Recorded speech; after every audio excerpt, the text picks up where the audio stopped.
Hey, book by book. And here I am, Richard Bewes, joined by my friends, Paul Blackham, and then the one person who's really resident in these parts, and that is Johnny Erickson Tada, whose home is not too far from here, is it, Johnny? Absolutely, and we're very grateful to have you in our country, and welcome to Southern California. Oh, thank you very much. And here at the moment, we are at Malibu Beach doing some Bible study with you. So please join us. If you've got one of those book-by-book study guides on the book of Galatians, because that's what we're doing right now, then join us, please. And we've got now to study number 5. Here we are, chapter 5, and I'm going to read a few verses from here. Verse 1. It is for freedom, writes Paul the Apostle, that Christ has set us free. Stand firm then, and do not let yourselves be burdened again by a yoke of slavery. Mark my words, I, Paul, tell you that if you let yourselves be circumcised, Christ will be of no value to you at all. Verse 16. So I say, live by the Spirit, and you will not gratify the desires of the sinful nature. So Paul is continuing his letter to these Christians, friends that he knew very well from the book of Acts, chapter 13 and 14 onwards. He'd known them, but they'd been slipping backwards into their old ways, their old Jewish ways, and so he's helping them along. So, I mean, Paul, look at this, verse 1, that bit I read a moment ago. It is for freedom that Christ has set us free. Why is this the sort of banner where Paul makes his stand? Well, that's it, freedom. I remember there's a theologian who says whenever a people should come into a Christian family, the first thing that should strike them is freedom. Because it's freedom, Jesus sets us free from all that religion, all that sense of guilt and fear and that heaviness. Because people that he sets us free from expectations as well, free from the concern about what other people think about us, free from national baggage and ethnic baggage where we'll define ourselves in very tribal ways. Jesus sets us free from that and lets us be world people, and it sets us free from ourselves as well. You know, where we become obsessed with ourselves, and Jesus says, no, you can forget yourself. And actually now think about other people and him. I mean, and he sets us free also from judgment. Judgment where the Lord God, we're under the condemnation of God. Then Jesus comes and sets us free from that, where there's no condemnation anymore. But also that judgment where we judge each other.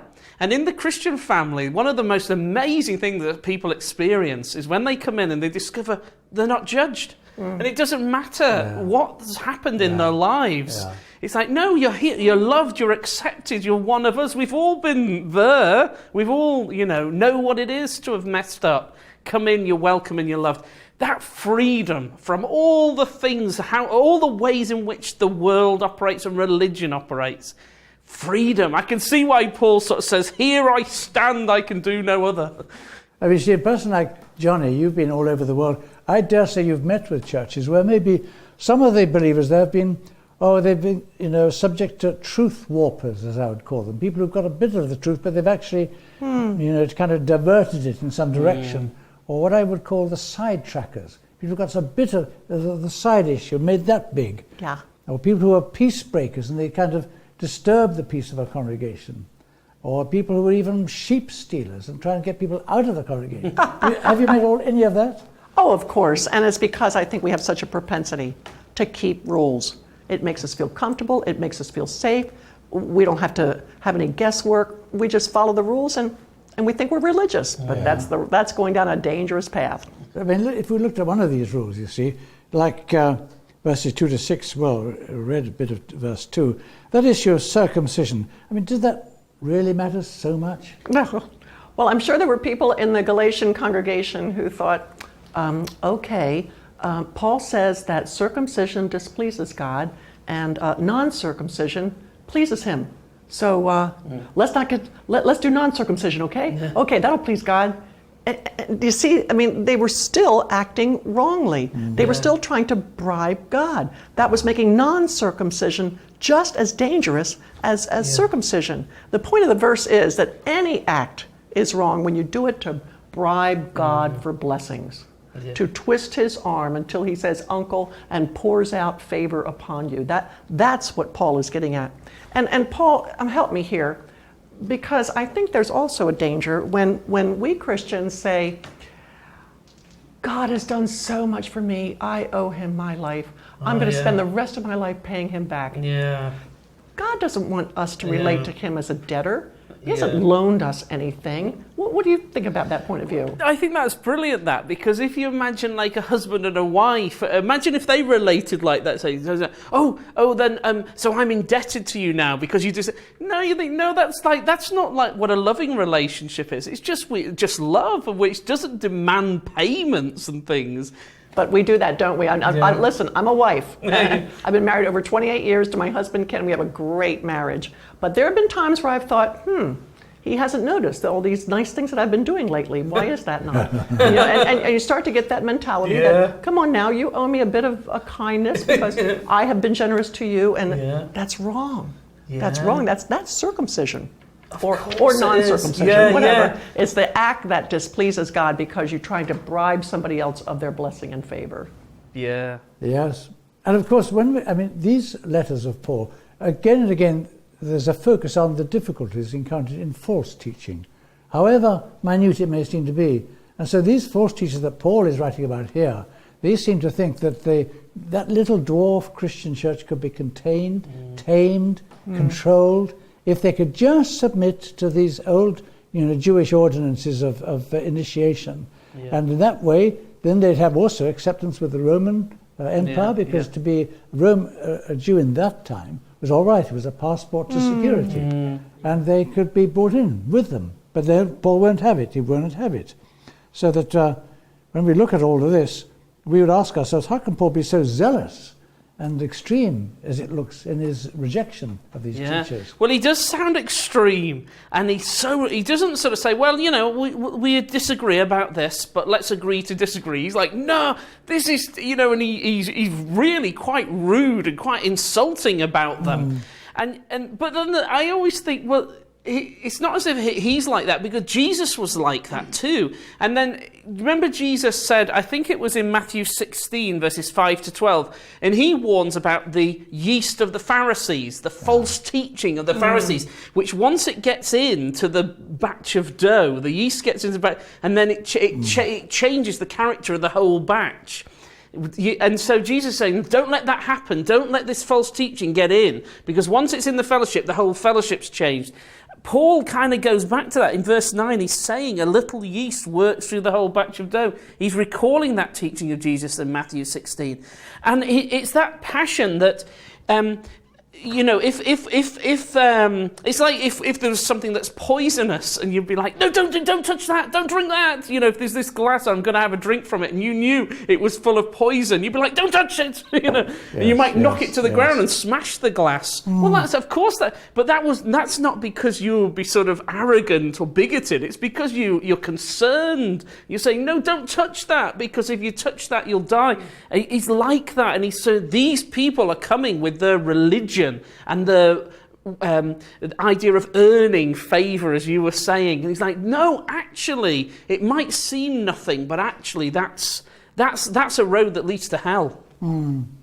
Actually, when you think about it, false teachers, they don't necessarily last forever anyway. Sometimes they go on for a long time. But quite often they're there for a few years, like a shooting star, which is what I think Jude described it as in his letter. Shooting stars who are there for a little bit and they come down again.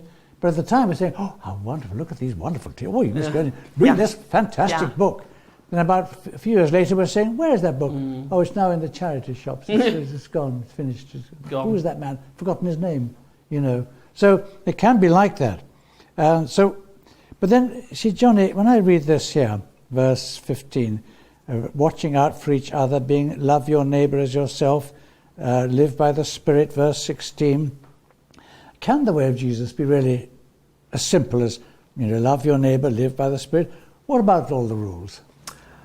Well, okay, those rules. The good news is that God's love, which is really just an overflow of his grace, fulfills the law, fulfills those rules. Because all God is looking for in the law is people who are so satisfied with his grace that their lives become a a repository of heavenly blessings, which then in turn flow out to others in a stream of encouragement and erupt back to Him in ecstatic praise. That's all God is looking for in the law. People who would be satisfied with His grace. And works of the flesh, that is rule keeping, that is keeping tabs, earning the brownie points, trying to buy God's blessings or bribe Him, that's motivated out of a desire to fill your emptiness. But when you do works in the Spirit, you're motivated to just share your fullness in Jesus. It has nothing to do with emptiness and everything to do with fullness and joy, and let me bless you in the same way God has blessed me. And those things you just mentioned, Richard, are just signposts. They're guideposts. They're just there to, show us if we get a little off track, this is what you need to do. Honor your father and your mother. Wives, be submissive to your husbands. It's not a laborious drudgery duty to do these things. No, when I think my husband loves me, he doesn't help me get up in this wheelchair out of duty. He does it out of love. And we should do the same. And actually, when we think about it, if all the arrows are pointing outwards from that person who has that relationship with the gospel in Christ, that's very helpful. It's like your program of Through the Roof that we know about in Britain, right? Or Wheels for the World. You're reaching out. Actually, I think in your case to millions of people. Absolutely, and it's just a matter of being that stream of encouragement. That's all God is looking for. People who are so satisfied with His grace that they simply use the law as a direction, as a guidepost, as pointers. And yet, of course, there are these remedies for when we do take the wrong attitude. I mean, I like verse 24 here of chapter 5. That Paul, do you see it there? Those who belong to Christ Jesus have crucified the sinful nature with its passions and desires. That's the wrong attitude. Does it have to be, though, such an extreme remedy? Crucify. I know. He crucified his own nature. That's what it means to be united to the crucified Jesus. It does sound to, because crucified is like killed. I think it's important because it goes back to what Johnny was saying about it's not self-improvement. Because if it was self-improvement, it's like, I'm getting better and better every day, making myself better, I'm applying myself to the religious rules. And he's like, no, you have to die. Well, that's like a final verdict. It's like God's judgment. Yeah, the flesh, this present age, is under judgment. And that's what the cross of Christ says. It's judgment. It's got to die. Not so that it's the end of the story, but actually so that you can actually really begin the story in the resurrection of Jesus. And that's that powerful thing. I think we're saying, crucify the old nature, but so that can die then. And then we're set free for this brand new life that's ours in Christ Jesus. And the walking in the Spirit is actually a daily series of little deaths. Wow. Little deaths that you die to your own wants, your own desires, your own wishes, your own preferences, having things your way. You die to that, right? And it's a lot of little deaths during the course of a day for the Christian. Wow. Somebody once said the cross-filled life is really living cross-filled days. Just what you were saying. That's very special. We ought to hold on to that if we possibly can. And the life of the Spirit that you were mentioning about. I mean, going back to that verse 16, I say live by the Spirit. Why is it, when you think about Paul, and when he talks about the fruit of the Spirit, love, joy, peace, long-suffering, etc., why is it important that there's only one fruit? He doesn't say the fruits of the Spirit, he said the fruit. Yes, the fruit, love, primarily love, right? Yeah. I think that's because Paul knew that if we were given a list of virtues, patience, kindness, gentleness, self-control, right away, as soon as we're impatient, or as soon as we lack self-control, or as soon as we're unkind, oh my goodness, then I better train myself to be kind, and train myself to be more self-patient, and start memorizing all kinds of verses about kindness and goodness, and before you know it, we've got ourselves worked up into works again. Yes. And it's a vicious circle. So love obliterates any of that. Because love is always motivated, true love is motivated by the Spirit. And it's out of a joy of the fullness of God's grace that He has blessed you with. And so we love others, and yes, what do you know? In so doing, we happen to be patient. As we love others, wow, we're kind. As we love others, hey, a little bit of self-control. But never, ever should it become a basis for boasting. And when it becomes a basis for boasting, Paul, didn't you know? Didn't you see I've been kind to you lately. Haven't you noticed that? Yeah. As soon as we get that attitude, bam, it's we're putting ourselves under the curse of the law again. Okay, that's very, very good.